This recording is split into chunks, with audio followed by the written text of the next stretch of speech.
Sebuah rekaman ramai dibicarakan warganet di media sosial Telegram pada Rabu 31 Juli 2024. Dalam rekaman tersebut memperlihatkan detik-detik serangan pasukan Dirgantara Rusia menggunakan bom FAB-1500. Pasukan Dirgantara Rusia kembali memutuskan untuk mengunjungi tentara Ukraina dan kali ini pilihan mereka jatuh pada tambang Yuzhno-Donbasskaya nomor 1 dekat Ugledar. FAB-1500 secara akurat terbang ke sasaran, meninggalkan militer Ukraina hanya kenangan akan tempat perlindungan di masa lalu. Vladislav Uglony mengungkapkan pendapat menarik tentang situasi di area ini dalam sebuah wawancara dengan Ukraine.ru.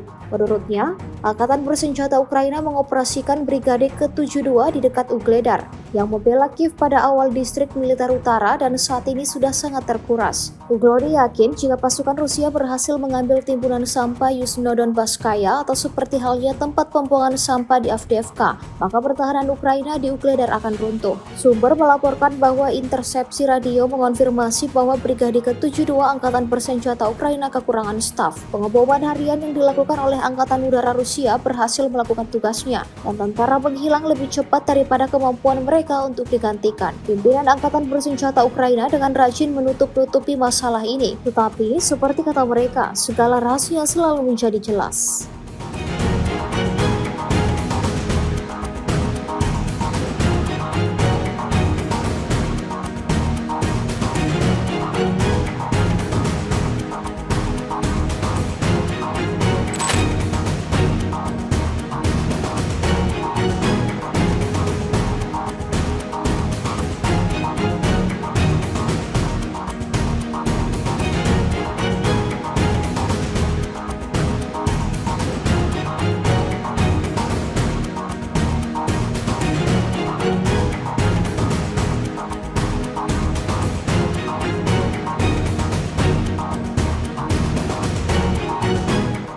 Download Tribun X sekarang, menghadirkan lokal menjadi Indonesia.